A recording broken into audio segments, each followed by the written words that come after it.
it does still feel relatively rare to see full frontal. I was just trying to think about what you still don't see much of on TV. Well, Naked Attraction. But then I always find that with Naked Attraction, you Very get true. so used to it, don't you? You get desensitised. Like the first time you're absolutely appalled and shocked, and the 14th time you're like, no, they're not going to get on. That's true. That's true. You just, without even noticing that everyone's naked. It's just completely and utterly...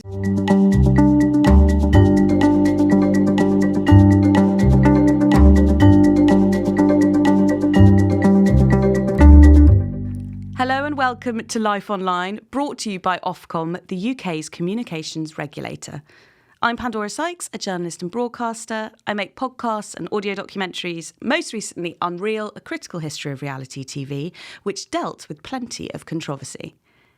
Viewers have always been passionate about what they see on TV and hear on the radio. And thanks to social media, debates about reality TV in particular are more animated and immediate than ever, with Ofcom receiving tens of thousands of broadcast complaints every year. During our conversation, you'll hear people expressing their own opinions. These are not necessarily the opinions of Ofcom. I'm delighted to be joined by the man at the heart of it all, Adam Baxter, Ofcom's Director of Standards and Audience Protection. Hello, Adam. Hi. Also joining us today is Scott Bryan, broadcast journalist, TV critic, and one of the best people to follow for TV content on Twitter. Welcome, Scott. Thank you. Thanks so much indeed. Let's jump straight into the top 10 complaints. 3 of the top 10 are for ITV2's Love Island, with complaints relating to alleged misogynistic and bullying complaints by some contestants in the villa.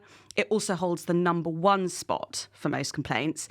At number 2, we've got Matt Hancock's inclusion on I'm a Celebrity, Get Me Out of Here, again ITV. But then at number 8, we've got viewers complaining about bullying behaviour against Matt Hancock on I'm a Celebrity, so a bit of a volte-face there.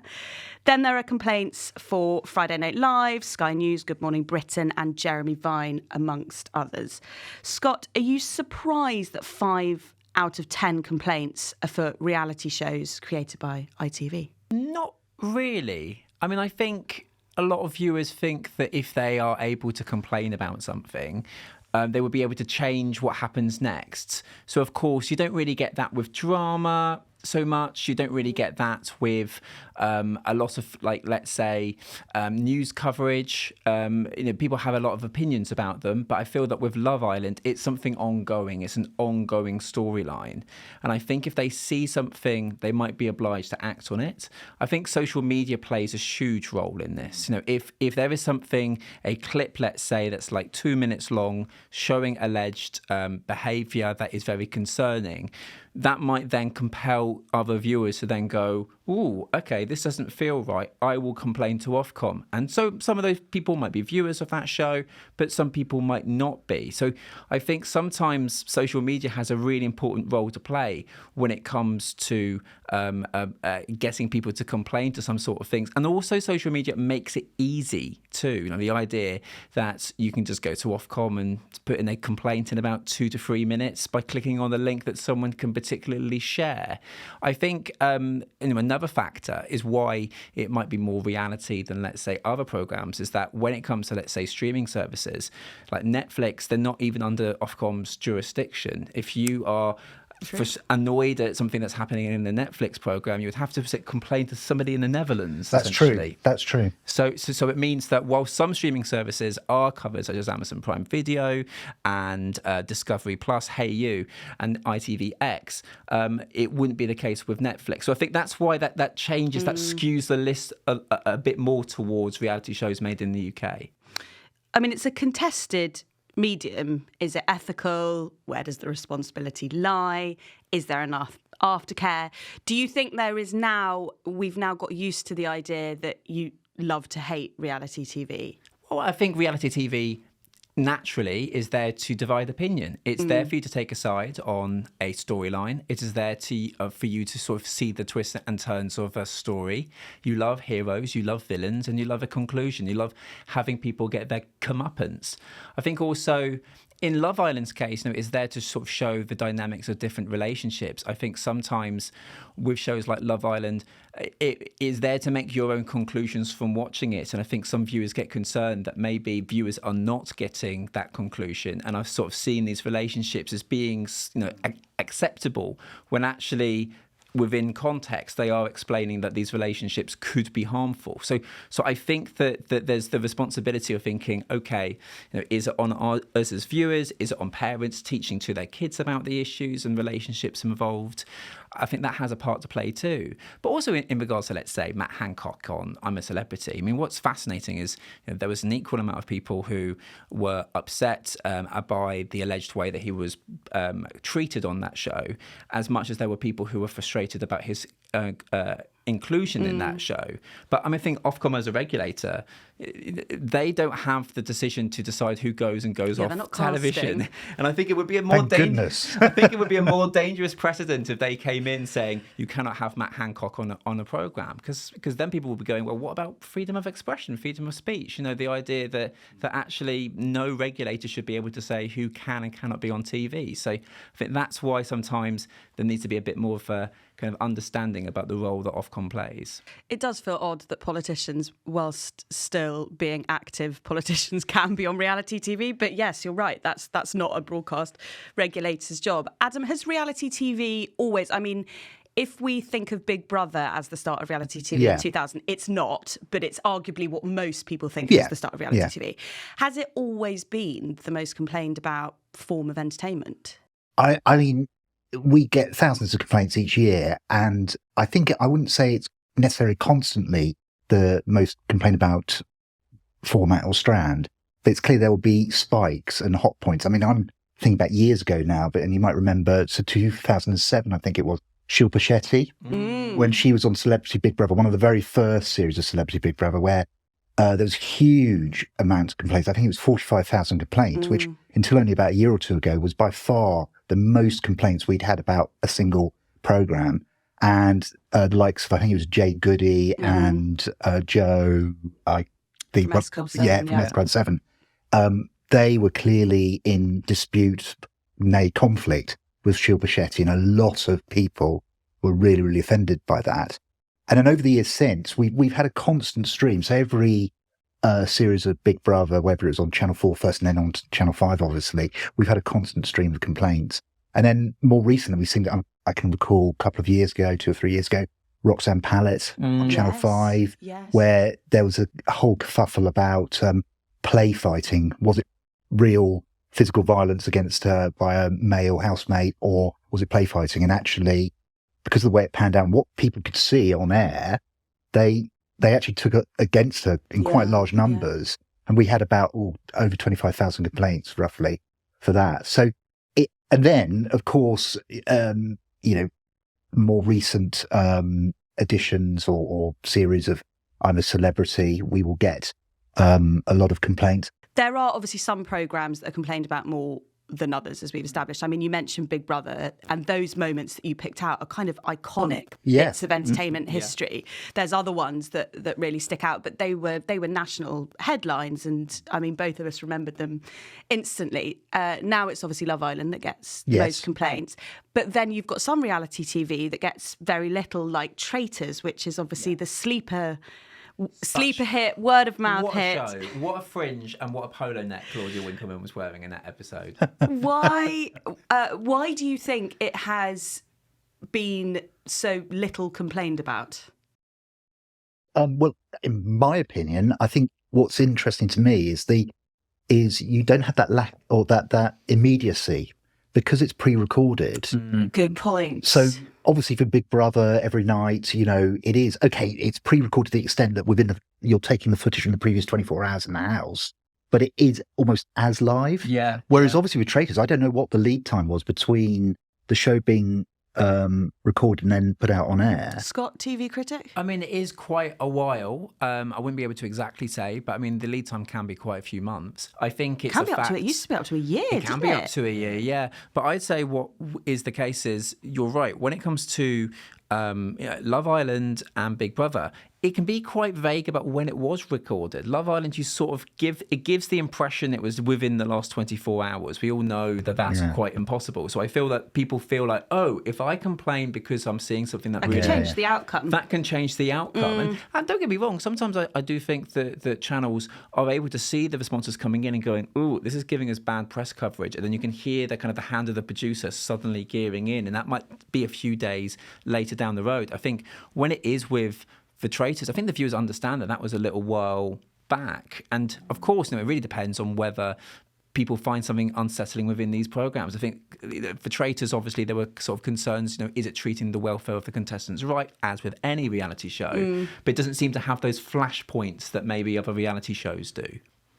And also, it inevitably, I think, shows that deal with dating, like Love Island and Big Brother, that's when you're going to get a lot of the cultural conversations that we're having now, like toxic masculinity and coercive control and sexism and misogyny and all things like that. And do you think that that's changed the nature, Adam, of the complaints as we've begun to have... I mean, a real turning point, I think, was Adam in Love Island about 6 years ago. Scott, do you remember him? I think, yeah. I mean, he came back quite recently as well. Was it last year as well? Yeah. I was a bit like, ugh. So they didn't... There was no... They didn't hold it against them. No. I think there's no doubt, since my time in Ofcom, because I've been doing this job now since, about 2008, so a long time, there have always been complaints, as we said a few moments ago, but there's been growing numbers of complaints about contestants' well-being, mental wellness, which sort of chimes with what's going on in society, right? Because we as a society are much more au fait and rightly concerned about, are we all right, not just physically, but what's going on inside our heads. And I think it's really interesting to see this general uptick in complaints from people saying, I'm really concerned about X, and they're being picked on in the house and they've got no friends, and what are the program makers doing to protect them? And that's why it's really, really important that we have rules in place to ensure that due care are taken of participants. So you might have seen in the press a few years ago, but obviously in the wake of the Jeremy Kyle end of his show, and there was some concerns about sort of suicides of past Love Island contestants. We've, interestingly enough, had already started a review of our rules to ask ourselves the question, well, look, have we got the right rules in place to ensure due care of participants?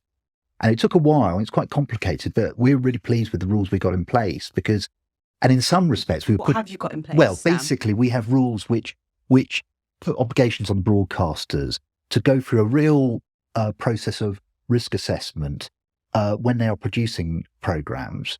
And obviously, we're mindful that you can't have a one-size-fits-all. But in a broad rule of thumb, the more immersive a format, so with a reality format being at one end, being the most immersive and the most artificial, if you will, and then the other end, something like a news broadcaster on the street just stopping somebody with a mic for a Vox interview, broadcasters should ask themselves, well, look, what is the relative risk in those different situations? Right. And obviously, the end with the reality show, they're going to have to do a heck of a lot more in terms of putting things in place, not just during the broadcast, but pre-broadcast and, of course, post-broadcast. And we've talked about social media. Yeah. What's really interesting over recent years is the role social media has, because a lot of people will obviously feel they have the right to comment on participants through social media channels. And all the big broadcasters now have a lot of protocols in place to ensure participants are well briefed, trained, and have support in the use of social media. And I think with the present series of Love Island, actually, they've been told to no social media, which is quite interesting. But also not just them as contestants, also their families. Exactly. Because what you had is contestants' families running their accounts, sort of like they were running for president, and then you'd see, because it would make tabloid headlines, they'd share an Instagram story that would have death threats, and every year you would have a family member, about one if not more contestants, saying this is a young person, or these are the experiences they've gone through, which has shaped. We've all had experiences that shape us in a certain way, and then you're on TV. So I think it's kind of overdue. But I'd be interested to see if that will change the nature of any of it. Because of course, aftercare packages have been beefed up. I mean, some of them are more than 12 months now. Yeah. Do you think that without the ability to go onto Instagram or Twitter and write something to a contestant that annoys you, do you think you'll see more complaints to Ofcom, or do you think it might just like still the waters a bit? It's so difficult to predict. I think I would be surprised if there's ever, inverted commas, calming of complaints around these reality formats, because people have, rightly, they're invested in them. They really are attached to them, and that's not something to be sniffed at or criticised. I think broadcasters welcome the fact that they build up a very loyal, strong fan base and attachment from those fans to those program formats. So I would be not surprised that whatever happens, directives around social media use, we would still see a lot of complaints to us. I mean, that's the difficult thing, isn't it? A successful show is a controversial show. And I feel like Absolutely. We're now at this point culturally where we're sort of weighing up how we see antagonism in entertainment and what's okay and what's not. But ultimately, if we try and eliminate any controversy, then reality TV is not going to exist. But also I just find, in a sort of TV nerdy geeky way, the end of year kind of stats of here are the most complained things to Ofcom inherently fascinating to me. Because Yeah, it's a bit always like, really interesting. here is over the last 12 months the issues that people have been really concerned about, and it's like about racism, about misogyny, about homophobia. Sometimes it can, it's not necessarily a true reflection, because of course these are down to people who are watching these shows, and of course it doesn't give the full picture. But I think that if you compared them for 5 years ago, 10 years ago, 15 years ago, you're able to see these changes of kind of sensibility and these changes of attitude. And I think that's just that just as a TV nerd, I get quite geeky about that. But also to point out, I mean, I know that you made this point too. It doesn't matter how many people complain, it would lead you to launch an investigation. It matters Absolutely. about whether it breaks any of the Ofcom rules. And then there can be just one person who makes a good point that you then go, oh yeah, that does break the rules, and then go and find somebody. No, exactly. And actually, we've been talking about issues broadly in the category of offence on these big format shows, shiny floor shows, reality format shows. But actually, I like shiny floor shows. where we Strictly, basically. yeah, basically. That's a nice. But actually, where we perhaps take our most relevant enforcement action is in areas where we're trying to sort of protect audiences from harm. So issues such as incitement, hate speech, which obviously won't be on the likes of ITV. There'll be very small channels where we might have only had one complaint, or indeed we've identified an issue for our own targeted monitoring, and then we might impose a very substantial fine on that small broadcaster. I think, what's fascinating me about this whole debate, and it's wider than sort of reality shows, is the whole concept of offence. Because we, under the legislation, which is now, golly, it'll be 20 years old this year, the Communications Act, we are required to enforce what's called generally accepted standards, which it sounded quaint probably in 2003. It sounds very quaint now, arguably, because we're in a very fragmented society. There are a lot of subgroups, tribes even, across society who feel very passionately about certain things, that they may have their own certain identities which cover sort of different demographic factors such as age, ethnic background, geography, whatever it may be. And it's very hard for us to determine, what is the generally accepted stance on a particular issue? And we can all think of particular issues where you think, oh my God, that's so toxic and divisive. And it's very hard for us as a regulator to actually navigate our way through. And then you see this, going back to the reality show, you see this sort of high levels of offence and real heat around certain issues through the sort of actual prism of these reality shows. And once again, you have these very sort of polarised points of view on it. So you were talking earlier about sort of toxic masculinity. There is an element of it's in the eye of the beholder when you look at our complaints. I know where I sit on it, but it's absolutely fascinating. But it is quite tricky for us at times to navigate our way through. Scott touched on this, but is quantity anything to do with it? If you have 5 complaints, or could you ever have 2,000 complaints about something really, really trivial that you would never investigate? Oh, yes. I mean, Scott is basically right in that, look, complaints are useful to us because they alert us to potential issues. And so we assess every complaint that comes into us.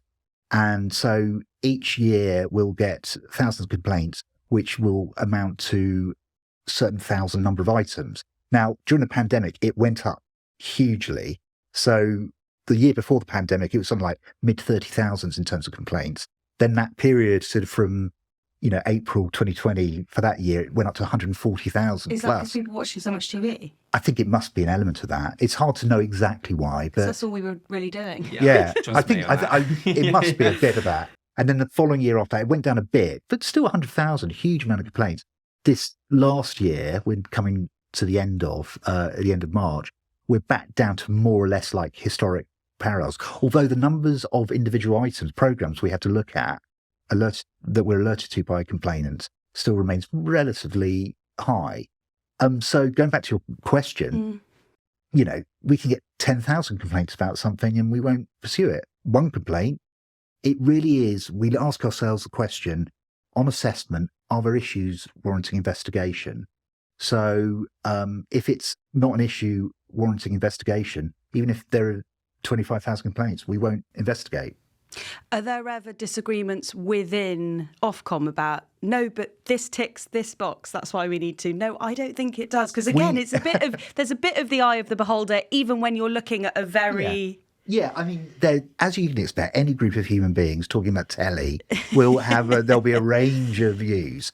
No, but seriously, we don't just make it up. We are guided by a number of things here. We do a lot of audience research. So a lot of issues such as like offensive language, which also always gets a lot of press coverage because our list of offensive words, which audiences tell us. Table. Yeah, really is. It says on one column like the least offensive, and then on the right hand side the most. And it also tends to be that you don't realise how many offensive words there are in terms of insulting It is another quite person. eye-watering, isn't it? It is. It's quite every year. Lovely reading that document. But that I'd research, enjoy that. But that research is really important to us because it's not just us making it up what we think as individuals or a group of individuals.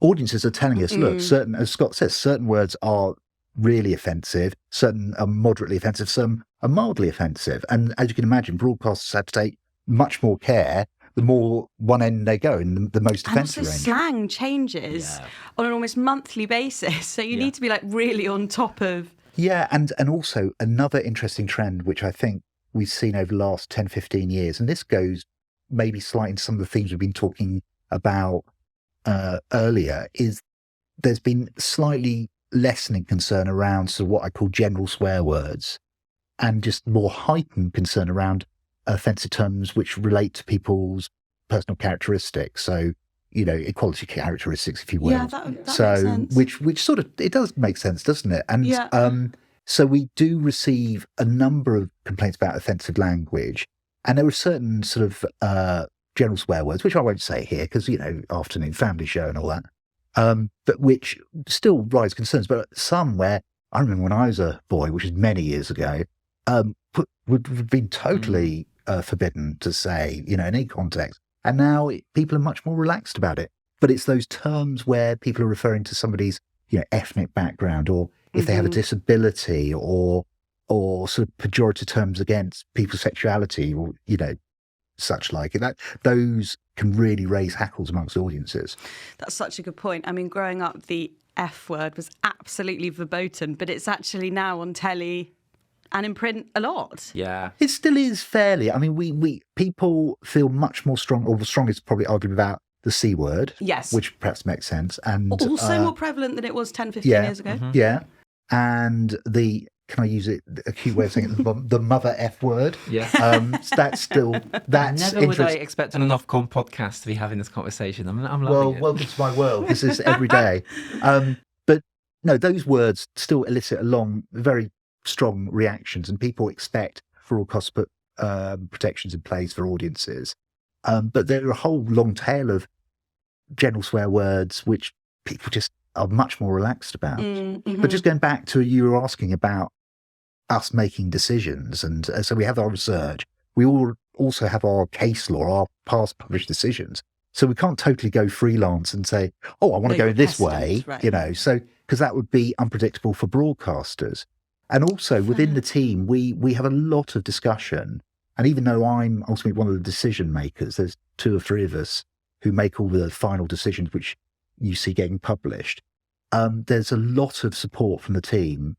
And we have legal colleagues in the very tricky cases to help us make the best possible and most legally robust decisions. There are some broadcasters that are more complained about than others. I mean, both shows that we've mentioned had half of the top 10 complaints is ITV. Ofcom rarely fines broadcasters, though, right? So how, without there being a big kind of financial impact, do you think there's the incentive for them to change how they operate? I think one shouldn't forget that it's a big deal for Ofcom to investigate anything. And all broadcasts, from the very smallest, and especially I know from talking to the compliance people at the likes of ITV, BBC, etc., they take it incredibly seriously. They do not want to be investigated. And that's just for something which might result in us recording a breach of our rules, which I suppose a breach is more a bit like sort of having points on your driving licence. And it's only in the most serious cases of us breaching something, or if it's repeated, will we then say, maybe this merits consideration for a sanction. And we have a range of tools in our toolbox in terms of sanctions. So we could do something like direct to broadcast to repeat a programme, or direct them to broadcast a statement of our findings. So you might have seen on, so where it says, this is a message from Ofcom. Like watching a lot of those when I was a kid for some reason. Yes. It always came up in the 90s. I don't know what the broadcasters were doing. Yeah. So, Along with the child with the blackboard. Exactly. And then, yes, you're right. Occasionally we will impose fines.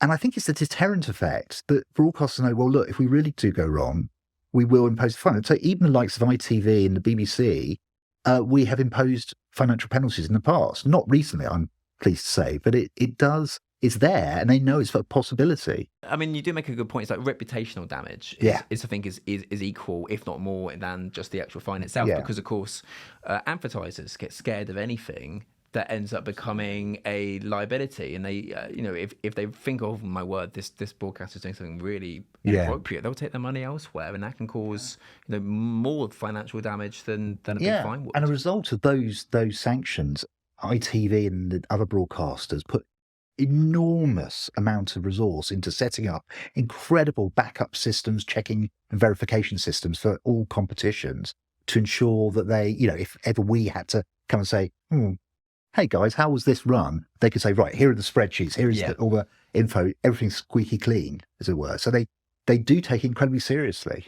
Yeah, the amount of due diligence they have to do now, I don't envy the people trying to put these shows together, particularly ones that concern romantic relationships. Adam, what do you say to the people who say everyone's offended by everything? If you don't like what you see, just change the channel? Well, I suppose it's important to remember there's no right not to be offended by what you see on TV or hear on radio.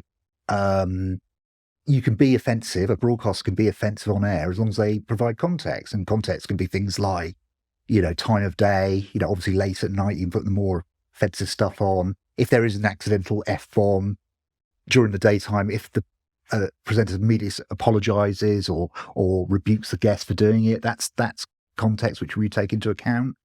But it's important to remember it's not just us. We didn't set ourselves up. Parliament decided, and historically has always decided, that broadcasting is special. It's important.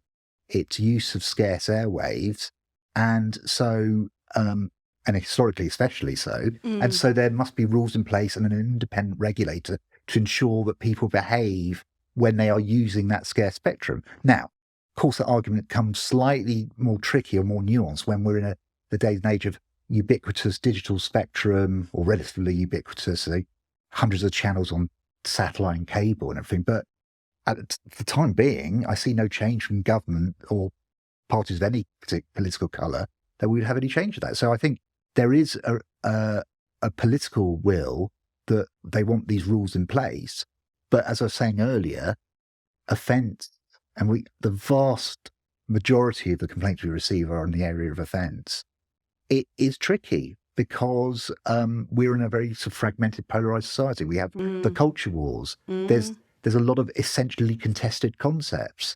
There's a lack of consensus about what is right or what is the accepted thing in a given area. I think that's what the really mind-blowing thing is now, is there's absolutely, as you say, there's no accepted consensus on what is and isn't offensive. And you've now obviously got some people saying that there's nothing that's universally offensive, and you know the people that are offended are the woke brigade. Yeah. What do you think, Scott? Do you think we are offended by too much, just the right amount, the wrong stuff, the right stuff? Well, I mean, all of the above. I don't think it's. I mean, I think having a discussion about these things is actually good for our society in terms of sort of working out, where are the things that are aligned. A civil discussion and being open about it, I think, is really interesting. And I think, like, Ofcom explaining the reasons why they have not decided to pursue something can sometimes be as equally interesting, I think, than the reasons that you do. Yeah. Because you explain yourself and you say, these are the reasons why.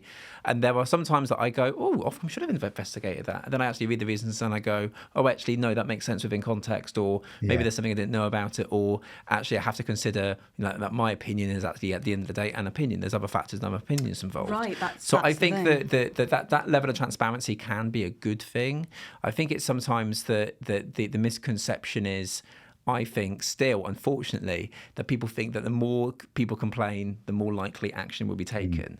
And I think it's a good sense of a litmus about how people feel about these sort of things. But actually, it's not a petitions website.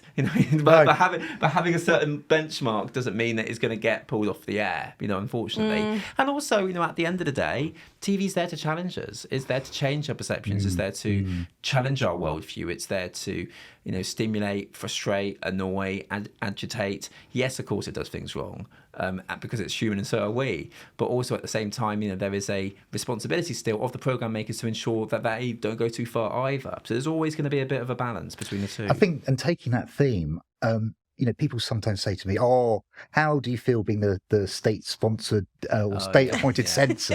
Yes. And I said, "Well, whoa, hey, I'm not a censor because we are post-transmission. We don't get involved at all pre-transmission. But I see my role very much as there are two elements to it. I'm protecting audiences from harmful stuff that might be put out on TV and radio, but very crucially as well, and I feel equally as passionate about this, is protecting broadcasters' right to freedom of expression, their creative freedom to make that challenging, controversial stuff that Scott was just referring to. And it's not just us sitting there po-faced saying, oh, we just want to say no to things and we want to stop people doing things. We want to actually, through our decisions, say, well, actually, yeah, you came close to the line, but it's fine, and it might not be to everybody's taste, or, some people might find it offensive, but actually it was contextualised, et cetera, et cetera. I mean, that's the conundrum, isn't it? Is there are some people who would argue, and I think this is a robust debate that will carry on as long as we have unscripted TV, is you've got people saying you shouldn't show that at all. And then you've got people saying, well, actually, I sat down with my teenagers and I watched this and we discussed all the ways in which it made us feel uncomfortable and why they shouldn't act like this or they shouldn't accept that behaviour from someone else. And it becomes an amazing sort of dinner conversation that you have as a family. And I can actually see both. I can see both sides of that. I think it's the kind of the debate between, is it the channel, as in the show's responsibility, to go and highlight that this is a particular issue that could be dangerous or could be highlighting something really sort of poor in our society that should be addressed, or is it the responsibility of the viewer to sit there and go, oh yes, that's something that's really poor that we need to talk about that needs to be addressed? Because do we want everything signposted? Should we be spoon-fed? That's but also at the same time, I think what both sides don't want is perhaps viewers sort of just seeing things as is and not realising that actually something is, so you don't want to be too laboured, but you don't want to also all of the imperative to be purely on the viewer realising and having that discussion. I think sometimes there needs to be a bit of a sort of in the middle. What do you think, Adam? Yeah, it's really tricky, isn't it? Because I sort of tend to sort of widen this out in a way, because broadcasting is special, we were talking about a few moments ago, and I think one reason why I think the rules I'm in charge of, enforcing on broadcasters is that because content now can be found across so many different platforms, across the internet, social media, etc. I think it's important, especially for parents and carers, but people in general know that, look, if they go to sort of scheduled broadcast content, there's a certain standard of stuff you can expect to see. You will still be surprised. You will still be challenged, as Scott was saying, but within certain limits. It won't go too far. And I think that's important in this day and age where, and especially this is obviously away from the offence, so much more into the protection of children, where we're really concerned what children are being exposed to in terms of content. And I think that's why, although people have always predicted, the death of linear broadcasting, it ain't happened yet. It's still very resistant to change. And I think because it does serve an enormous purpose.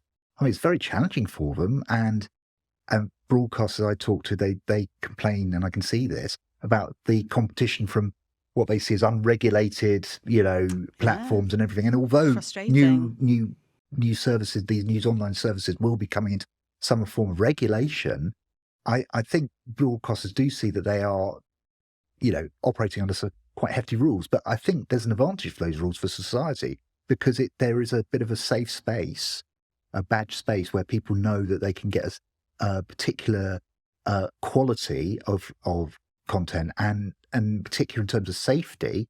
They know that their children or vulnerable people can watch it with enjoyment and in a safe manner. Is there anything completely off limits for broadcasters to show? Well, in principle, our broadcasting rules, the broadcasting code, does not prohibit anything being talked about, being shown, or any individual coming on air. But, and here's where the bureaucrat comes in, the regulator.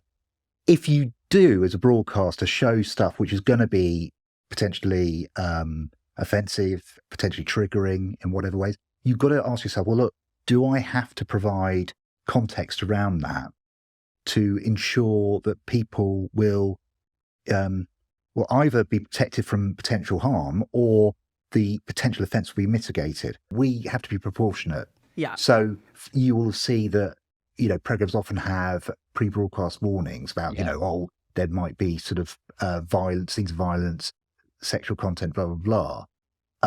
And also to mitigate that broadcast and recognising that point, broadcasters will often put that message, that warning ahead of each segment of a show if there are ad breaks. So they're trying to do the best they can. I mean, you can't possibly legislate for every viewer joining and they at particular times. And we make allowances for that. And we'll say, well, has the broadcast taken all reasonable steps? It does still feel relatively rare to see full frontal. I was just trying to think about what you still don't see much of on TV. Well, naked attraction. But then I always find that with naked attraction, you get so used to it, don't you? You get desensitised. Like the first time you're absolutely appalled and shocked, and the 14th time you're like, no, they're not going to get on. That's true. That's true. You just, without even noticing that everyone's naked, it's just completely and utterly. But isn't it funny because it's a bit like going back, Kenneth Tynan using the F word for the first time on telly back in the 70s, and Pandora, you were saying earlier, oh well, F bombs, who cares about them now? And society goes on. We don't stay in an ossified state where we're constantly developing. And our role, importantly, we're not social engineers. We're not being perfectionists saying, oh, this is what should be on air. We have to regulate reflecting society as Changing it is. Mores, And that's why our research is so important. So nothing is off limits, but context is key. I couldn't put it better myself. Thank you so much, Adam and Scott, for joining me. To find out more about how Ofcom deals with complaints and its wider work, visit ofcom.org.uk.